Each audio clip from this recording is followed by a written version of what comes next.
अस्सलाम वालेकुम, hello and welcome. Iqbal international law services से हाजिर हैं आज एक नए लीगल टॉपिक के साथ। आज के जो हमारा लीगल टॉपिक है वो है Hanafi law of inheritance. Hanafi law of inheritance इसके जो पार्ट वन है उसके बारे में हम आपको बता रहे हैं कि हनफी लॉ ऑफ इनहेरिटेंस में किसका कितना शेयर होता है। पार्ट वन है हमारे आज के लेक्चर का। इसके हमने 3 लेक्चर बनाए हैं। आज हम पहले दे रहे हैं लेक्चर नंबर 1 है हमारा, पॉइंट 1 है लॉ ऑफ इनहेरिटेंस, किसका कितना शेयर बनता है। देखिए हनफी लॉ ऑफ इनहेरिटेंस के हवाले से हम देख लें किस लीगल हेयर्स का कितना हिस्सा बनता है। देखिए वारसान में बहन, माँ और अगर दीगर मौजूद हूँ तो फिर बहन को एक बड़ा 2 हिस्सा मिलेगा, माँ को एक बड़ा 3 हिस्सा मिलेगा और बाकी एक बड़ा 6 हिस्सा ले जाएंगे। अगर लीगल हेयर्स में बहन भाई मौजूद हूं तो फिर उस सूरत में बहन को एक बड़ा 3 हिस्सा मिलेगा और भाई को 2 बड़ा 3 मिलेगा। अगर इसी तरीके से मरने वाले का जो डिसीज पर्सन है उसका सिर्फ बाप मौजूद है तो फिर बाप कुल जायदाद का मालिक होगा। अब इसी तरीके से अगर उसका बेटा मौजूद है तो फिर बेटा भी पूरी जायदाद का मालिक होगा। अगर वुरसा में पोता और पोती मौजूद है तो उस सूरत में पोते को 2 हिस्से मिलेंगे और पोती को जो हिस्सा मिलेगा वो 1 हिस्सा मिलेगा।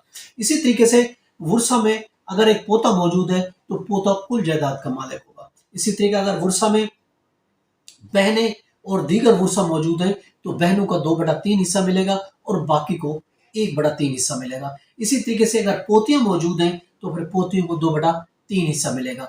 अगर वुरसा में पोता और बेटा मौजूद है तो पोते को 1 बटा 2 हिस्सा मिलेगा और बेटे को भी 1 बटा 2 हिस्सा मिलेगा। इसी तरीके से वुरसा में अगर बहनें, बीवी और दीगर मौजूद हैं तो उस सूरत में बहन को 2 बटा 3 हिस्सा मिलेगा, बीवी को 1 बटा 4 हिस्सा मिलेगा और बकिया 1 बटा 12 हिस्सा तकसीम होगा।